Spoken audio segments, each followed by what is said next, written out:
Bienvenidos, mis queridos y queridas culturicuates, a una transmisión más de Cultura Financiera. Yo soy Daniel Urías y el día de hoy nos acompaña Erika Guzmán de Mi Retiro Asegurado para hablar acerca de cómo funcionan los seguros educativos, estos planes de ahorro que permiten a quien los realiza asegurar, garantizar la educación profesional de sus hijos. Vamos a ver hasta qué edad se pueden contratar, porque hay una edad límite. Vamos a ver qué es lo que se tiene que tomar en cuenta al momento de contratarlo. ¿Qué pasa si llega la edad de 18 años y resulta que pues mi hijo o mi hija pues no quieren estudiar o los becaron al 100%? ¿Qué va a pasar con ese dinero? En fin, va a estar buenísimo el tema el día de hoy. Seguros educativos, qué son, cómo funcionan, cómo los aprovecho. Así que por favor ayúdenos, como siempre les pedimos, compartiendo esta información para que pueda llegar a más personas. Si conocen a alguien que tenga hijos chiquitos, en especial lo más recién nacidos que estén o lo más cerca de una edad sumamente pequeñita, mejor. Y ahorita vamos a saber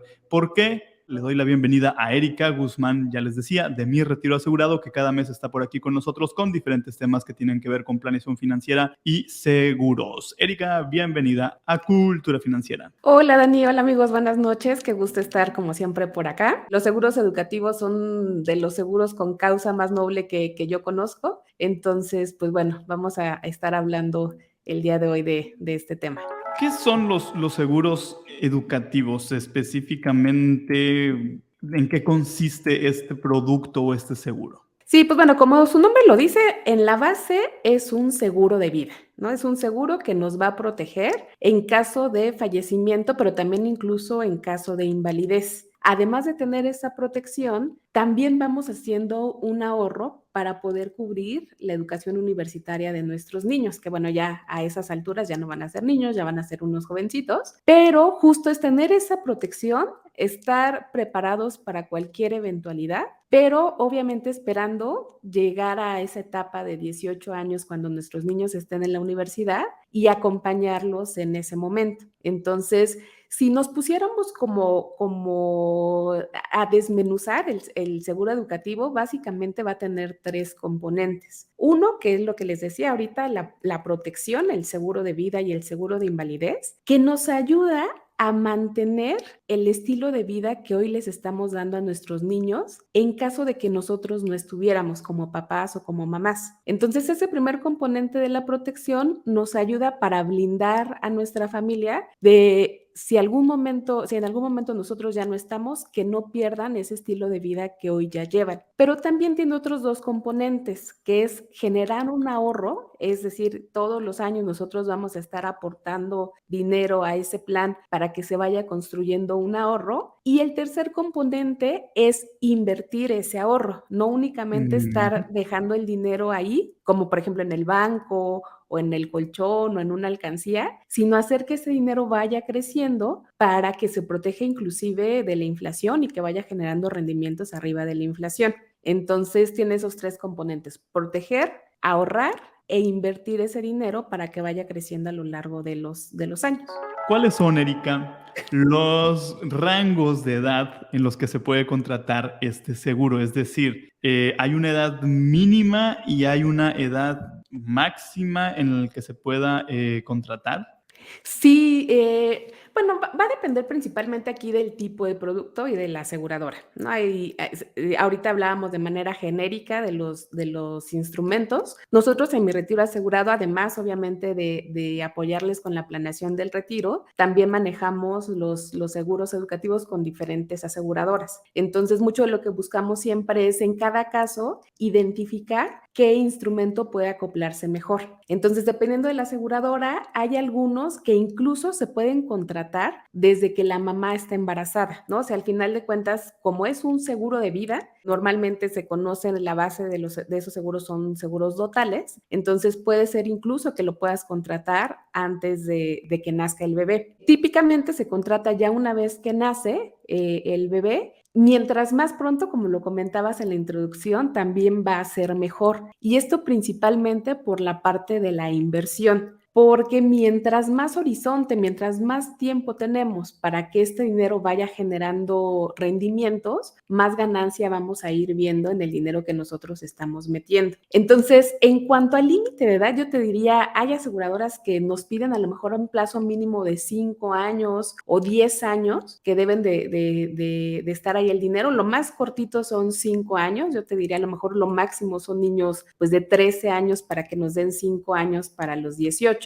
pero aunque técnicamente se pueda contratar, o sea, un niño de 13 años sí técnicamente se le podría contratar en algunas aseguradoras su plan. Hay algunas que nos van a pedir forzoso 10 años y ahí lo más grande son 8 años, pero la rentabilidad, esta parte de la inversión, la vamos a ver que es, mientras más grande es el niño, más nos va costando la parte de la protección. Veíamos que son 3 componentes: seguro, ahorro, inversión. En la medida que, uno, los papás sean más grandes y dos, el niño sea más grande, el componente del seguro nos va a pedir más recursos. Entonces, va a ir menos dinero a la parte de ahorro y la parte de la inversión también pues va a ir generando menos rendimientos. Entonces, yo les diría, lo máximo, hay aseguradoras que nos van a dejar 13 años hablando de edad, pero en rendimientos sí vamos a ver que mientras menos tiempo tengamos, menos ganancia vamos a encontrar. De acuerdo. Y también muy importante mencionarlo, que dos factores decías ahorita. Uno, pues que mientras más chicos sean nuestros hijos, nuestras hijas, pues mejores los rendimientos que se van a obtener en ese plan. Y también hay que considerarlo que el monto que yo voy a tener que aportar periódicamente puede ser menor y estar más tranquilo porque tengo más tiempo, tanto para que el mismo tiempo me permita juntar más como para que este efecto que decíamos ahorita del interés compuesto pues vaya generando rendimientos sobre los rendimientos a lo largo de la vida de este seguro. En esta parte también es muy importante explicar, Erika, cómo se realiza el pago de estos seguros, si se hace una sola emisión de manera anual, si es semestral, si es mensual, y también en este margen que mencionabas ahorita, y esto será nada más como un ejercicio para dar una idea cercana de cuánto puede costar mensualmente uno de estos planes de ahorro. ¿Y por qué decimos que es una idea? Porque cada caso, dependiendo de muchísimos factores, simple y sencillamente desde el hecho de cuánto es lo que quieres juntar para de aquí a que tu hijo llegue a los 18 años, van a contar para saber cuánto tienes que aportar. Ahora, si podemos conocer cuál sería el mínimo monto de aportación, estaría bastante útil, y decíamos con qué periodicidad se le tiene que estar apoquinando a este tipo de planes de ahorro diagonal seguros. Sí, aquí la recomendación que yo les daría es buscar que las aportaciones sean anuales, pero también va a variar dependiendo de cada caso, ¿no? Hay personas que les resulta más sencillo hacerlo mensual o hacerlo trimestral o incluso se puede hacer semestral. Yo normalmente les recomiendo que sean anuales porque se pueden ahorrar cargos administrativos. Muchas aseguradoras tienen cargos administrativos mientras más se fracciona el pago. Y ese dinero de ese cargo administrativo no va ni a protección, ni a ahorro, ni a inversión. Eso va a costo del seguro y este es algo que nosotros estamos pagando. Entonces yo les diría, podemos ahorrarnos esa parte del costo administrativo si lo hacemos anual. Y también cuando compramos este tipo de productos en UDIs o dólares o en una moneda diferente a pesos, que normalmente se utilizan UDIs o dólares, nos sale más barato también comprarlas a un solo tipo de cambio. Entonces, por ejemplo, la UDI siempre va subiendo de tipo de cambio. Si lo hacemos mensual, cada mes que nosotros vayamos pagando nos va a salir un poquito más caro. Entonces, también por eso se recomienda hacer aportaciones anuales. Pero bueno, aquí, si aún con el costo administrativo y el costo creciente de la UDI quisieran hacerlo mensual, se puede, ¿no? Se puede. De pronto, por ejemplo, a nosotros nos ha pasado con clientes que nos dicen, oye, ¿sabes qué? Ahorita no puedo arrancarlo anual, pero sí quiero arrancar ya la protección porque me preocupa que soy papá, que soy mamá mamá y tengo a mis niños chiquitos, entonces quiero arrancar ya. Esa es una manera de empezar, hacerlo mensual y con el paso del tiempo lo podemos cambiar de forma de pago. No es que si arranco mensual, siempre tengo que estar pagando así, se puede ir cambiando con el paso del tiempo. También vamos a ver a detalle esto, qué significa esto de contratarlo en UDIs o en dólares. Siempre es una pregunta frecuente, ¿qué diantres son las UDIs? Ahorita retomamos, no se preocupen que para eso estamos, pero me quiero saltar un pasito para atrás para hacerte la siguiente pregunta. ¿Cómo funciona el seguro? Me queda muy claro que si no fallezco y mi hijo llega a los 18 años, me van a dar en ese momento el dinero. Ahorita también vamos a ver qué pasa si no estudia y así. Pero, ¿qué sucede, Erika, en el escenario en donde desafortunadamente fallezco y a lo mejor mi meta era que en 12 años iba a juntar X cantidad y fallezco en el año número 6? Es decir, que ya tenía dinero acumulado, había estado aportando. ¿Qué sucede con el dinero que junté? ¿Qué pasa en ese momento con la indemnización que me va a dar la aseguradora? ¿Hay alguna lana que se me dé además al momento de que mi hijo cumple? Bueno, a mí no, porque yo ya chupé faros, colgué los tenis, ya me despedí de este mundo. Pero ¿hay algún dinero que se dé todavía a los 18 años? ¿Qué sucede en estos escenarios en donde desafortunadamente quien contrata el plan de ahorro seguro no llega a la meta? Sí, justo yo te diría que ese es el principal diferenciador entre hacer el ahorro para la universidad en un seguro educativo o hacerlo en un fondo de inversión o cualquier otro instrumento que me permita ir generando un ahorro. Si yo tengo un seguro educativo y lo contrato para mi bebé y antes de que se cumpla el plazo fallezco, le van a dar en ese momento la suma asegurada por la cual estaba contratado el plan. Entonces, en ese momento recibe, Vamos a ponerle el tutor. una cantidad, si te parece bien. Vamos a hablar de pensar... 500,000 pesos, 1,000,000 de pesos, ¿no? Ok, Bueno, 500,000 pesos. 500, Vamos a poner. 500. O sea, en ese momento recibe los 500,000 pesos. Pero además, cuando cumpla 18 años, vuelve a recibir la misma cantidad porque ese era el monto que estaba asegurado para la educación. Entonces, en caso de fallecimiento se paga 2 veces. Ahí sí se paga 2 veces. Se paga el monto cuando fallece el contratante, el asegurado, y además se paga cuando el menor cumple 18 años. Se paga doble. También tiene la cobertura de invalidez. Oye, ¿qué pasa si tengo la muy mala suerte de que me dictaminan invalidez? En ese momento se pagan los 500,000 pesos por la invalidez. Luego, a los 3 años fallece la persona, entonces ahí se pagan los 500,000 pesos por fallecimiento. Y cuando el menor cumple los 18 años, se vuelven a pagar los 500,000 pesos por la educación. Entonces, por eso es que se tienen estas coberturas y esta protección. Les decía, es la principal diferencia de hacerlo con algún otro instrumento. Si lo hiciera, por ejemplo, en un fondo de inversión y yo voy ahorrando de forma independiente, digo, ay, no, es que sabes que aquí en estos fondos están dando un 30% de rendimiento, lo meto a Bitcoins y aquí va a crecer mucho más mi dinero. Pero ¿qué pasa? Si a los 3 años fallezco, ¿cuánto dinero logré juntar en esos 3 años? Si era un plan de 18 años, supongamos que era un bebé chiquito que acaba de nacer, no es lo mismo estar haciendo el ahorro de 3 años que el ahorro de 18 años que necesitaba mi bebé. Entonces, en ese caso, el ahorro se queda incompleto. Yo ahorré 3 años, ese dinero pues estaba invertido, se le va a entregar a mis beneficiarios, pero no va a ser suficiente y además no va a haber un seguro que resarza esa pérdida económica. Por eso decíamos, el seguro educativo tiene el componente del seguro de vida que me ayuda a mantener el estilo de vida que tienen actualmente mis niños, pero también garantizar que a los 18 años tengan su dinero para la universidad. Entonces es pensar a presente, pero también pensar a futuro.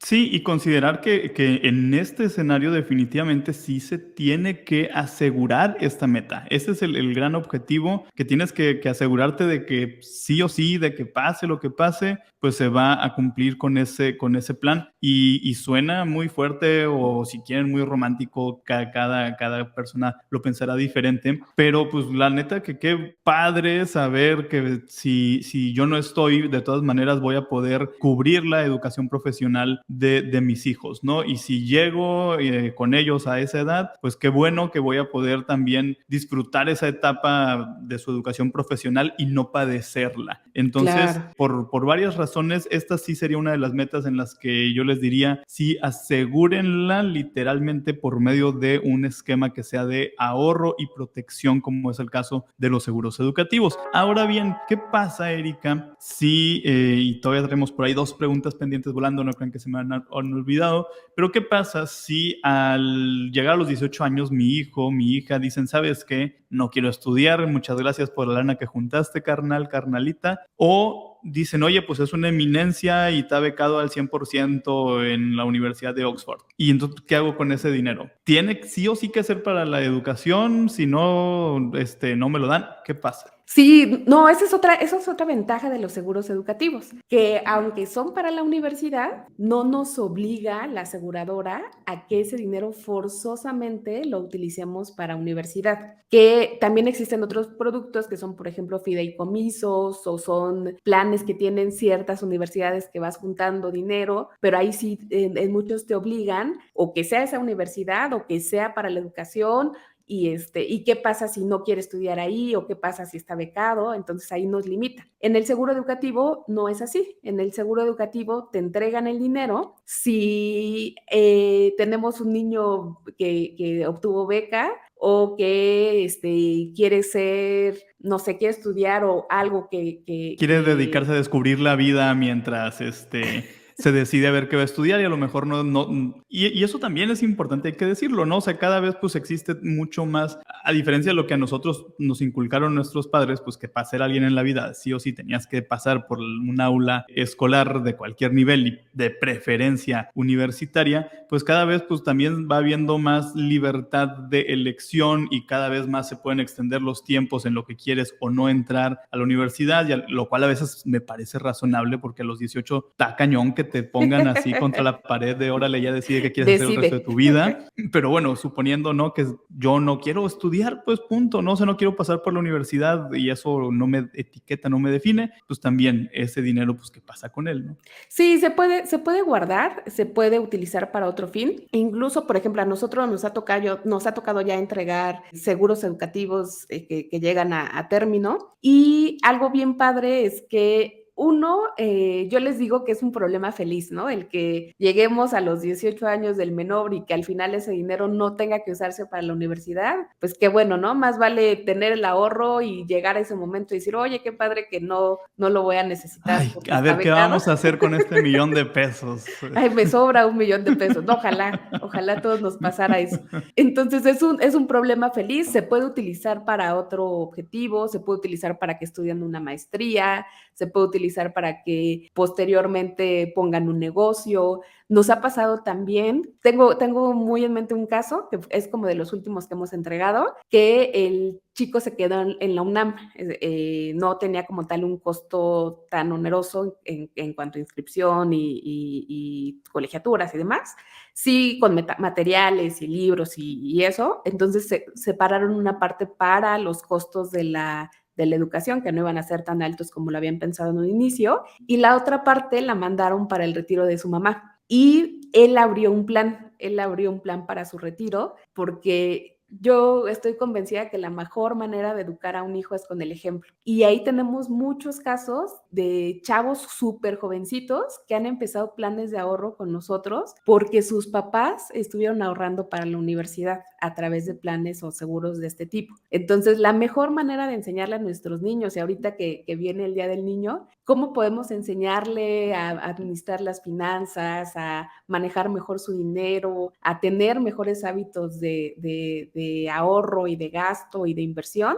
Pues con el ejemplo, ¿no? Y algo que ya sabemos desde inicio que va a suceder, como es que nuestros niños lleguen a los 18 años y que eventualmente puedan estudiar una carrera universitaria, pues prevernos desde que nacen organicen e ir haciendo un ahorro, y de verdad que son de esas acciones como semillita, ¿no? Que las sembramos en un momento y que vamos viendo cada año cómo va creciendo, y entregarles de verdad que esas entregas de cheques que he tenido oportunidad de participar son de lo más emotivo, y se los decía al inicio, porque de verdad que a los niños les genera, bueno, ya no son niños en ese momento, pero a los adolescentes les genera mucha emoción el pensar que sus papás desde tan jóvenes o desde tan temprana edad empezaron a planear su futuro. Entonces, de verdad que vale mucho la pena. Y algo que también es muy bueno aprovechar es que si ya tienen este plan o están pensando en contratar un plan de ahorro con seguro para la educación profesional de sus hijos, de sus hijas, estaría muy, muy bien que se los compartieran, que cada año, que cada vez que toca hacer el pago, que cada vez que llega el estado de cuenta, obviamente ya cuando empiecen a tener estas nociones, ¿no? De qué le estás hablando, de qué es el ahorro, de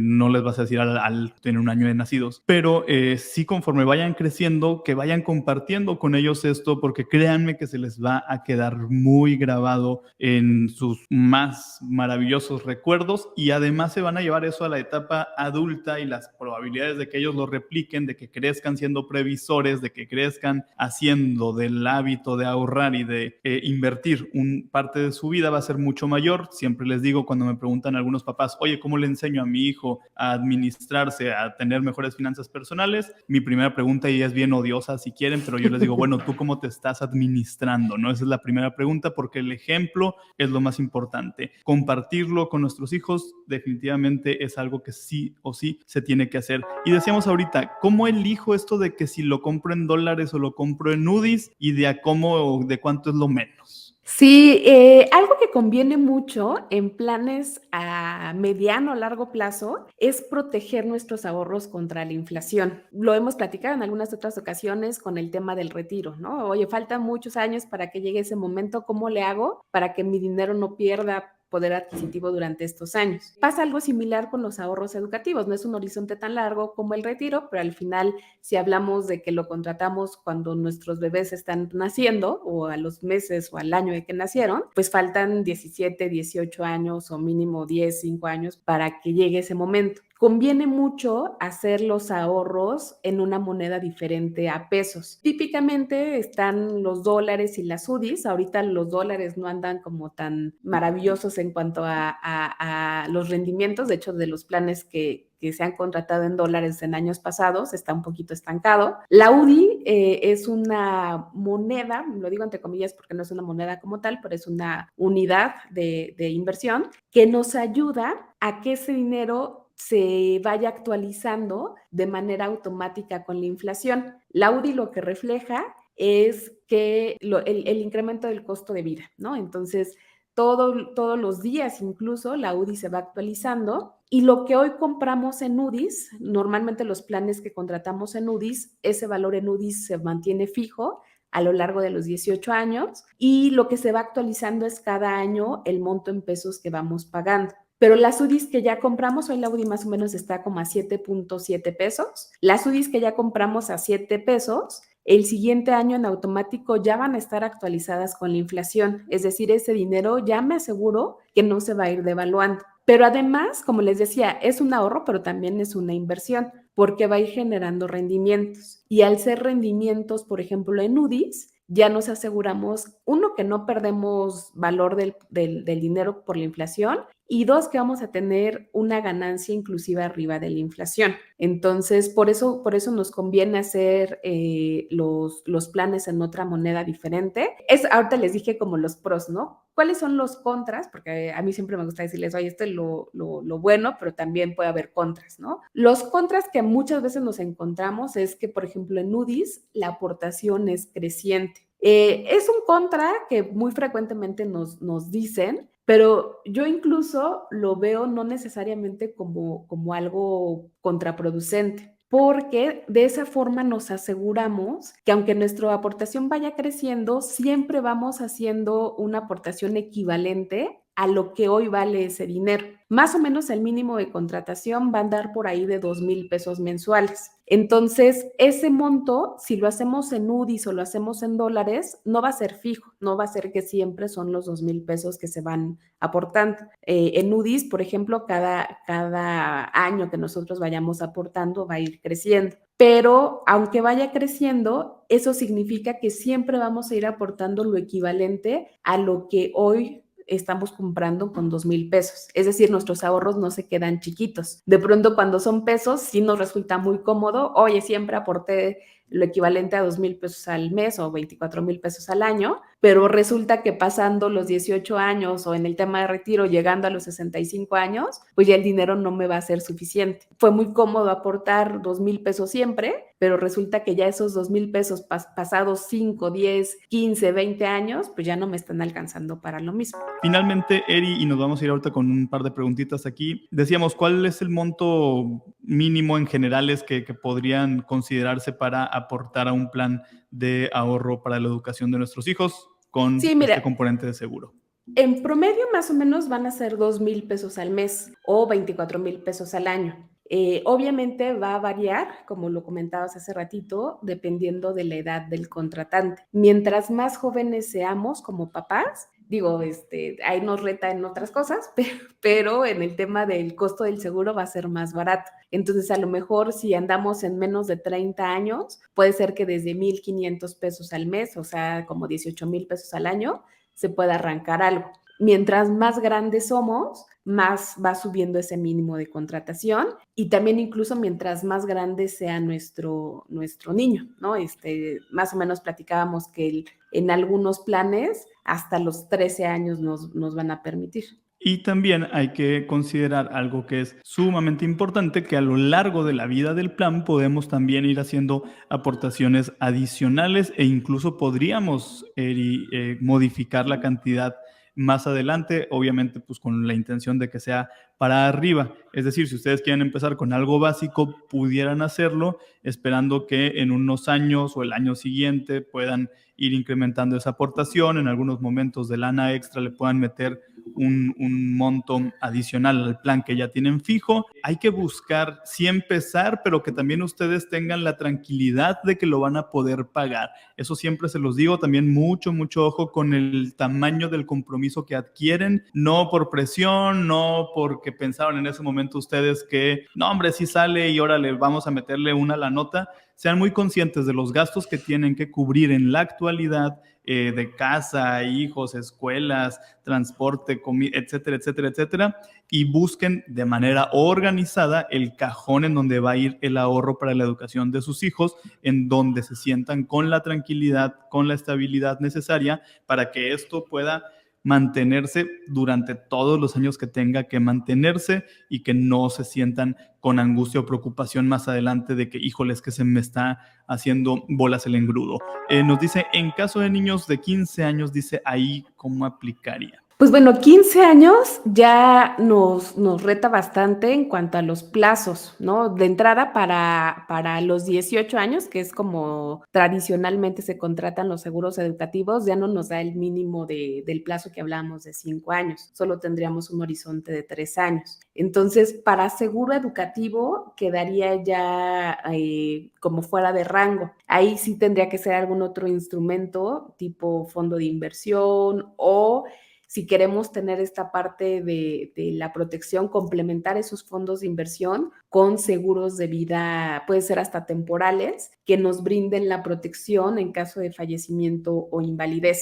Yo les diría, los seguros educativos son de mis productos favoritos, son muy completos, porque además ahorita mencionabas un punto bien importante que no habíamos tocado, que son las aportaciones adicionales. Hemos hecho configuraciones de planes en donde con esas aportaciones adicionales van metiéndole dinero para secundaria o para prepa, de tal forma que no nada más está cubierta la universidad, sino que van haciendo un ahorro para etapas antes de la universidad, ¿no? Entonces, es muy versátil son muy versátiles los productos en ese sentido y nos ayudan a armar una estrategia muy completa. pero no es que si no podemos contratar un seguro educativo, pues no podemos hacer nada, ¿no? Yo les diría que como papás es súper importante tener un seguro de vida. Ya hemos platicado también por acá que los seguros de vida, pues casi que todos deberíamos de tener, pero de verdad que cuando tenemos niños en casa, mucho más importante, ¿no? Ahorita me viene a la mente una cifra de la AMIS, que es la Asociación Mexicana de Instituciones de Seguro, que con el tema de la pandemia, el tema de COVID, el 97% de las personas que fallecieron y que tenían dependientes económicos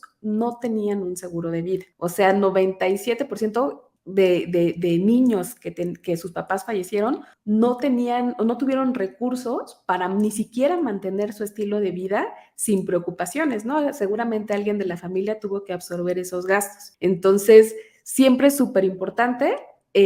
Lo ideal es a través de un seguro educativo, es muy completo, pero si por los tiempos, si por la edad, si por el monto mínimo de contratación, lo que sea, no puedo en este momento arrancarlo, vale mucho la pena, aunque sea tener un seguro de vida temporal que nos va a dar esa protección, sobre todo mientras los niños sean dependientes económicos nuestros, ¿no?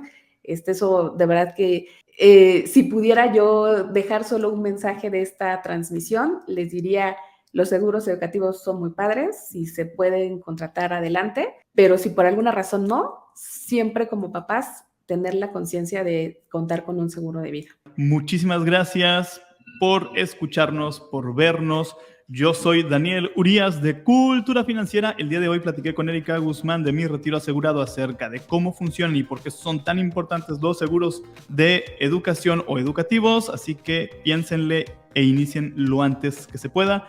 Buenas noches, buenos días, buenas tardes y hasta la próxima.